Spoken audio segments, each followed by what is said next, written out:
শুভ সন্ধ্যা count Albert. ধন্যবাদ। আমি একটু ভাবছিলাম। অবশ্যই খুব ভালো খবর।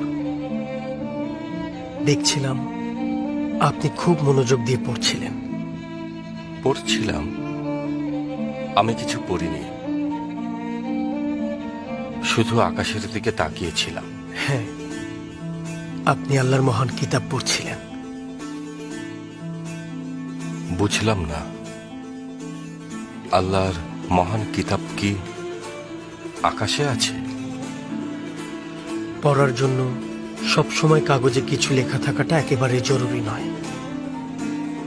আল্লাহর পবিত্র আয়াতগুলো পৃথিবীর সর্বত্রই লেখা আছে। দেখার চোখ থাকতে হবে।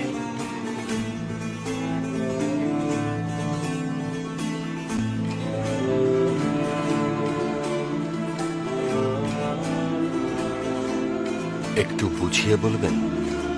শুনুন, কিছু জিনিসের অস্তিত্ব প্রমাণের জন্য আয়াতে সঠিক নির্দেশনা আছে। এই আসমান এবং জমিনে যা কিছু আছে সবই আল্লাহ তাআলার একত্ব ও মহত্বের একেবারে সুস্পষ্ট নিদর্শন। মহাবিশ্বে আল্লাহ যা কিছু তৈরি করেছেন সবকিছুই তার এই মহান কিতাবের আয়াতের অংশ।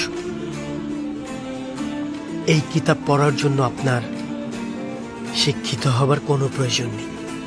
আপনার দৃশ্যমান চোখ আর মনের চোখ দিয়ে আপনি দেখতে পাবেন। আমাদের মনের কি চোখ আছে? অবশ্যই।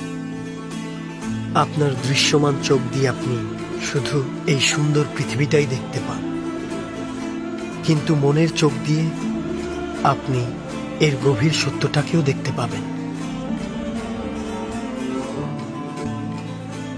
আর তখন আপনি সকল সৃষ্টির শক্তিটাও দেখতে পাবেন।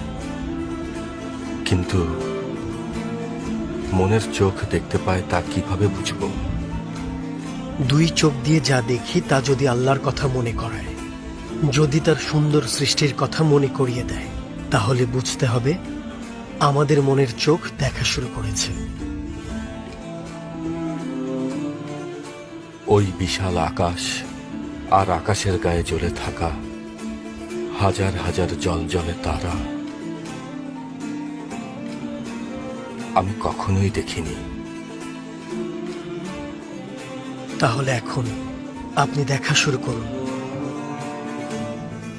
আর এই মহান কিতাব পড়তে এবং এর অর্থ বুঝতে এই পৃথিবীর দিকে দেখুন। আল্লাহ তাআলার মহান আয়াতগুলো আপনি মনের চোখ দিয়ে সঠিকভাবে পড়তে পারবেন।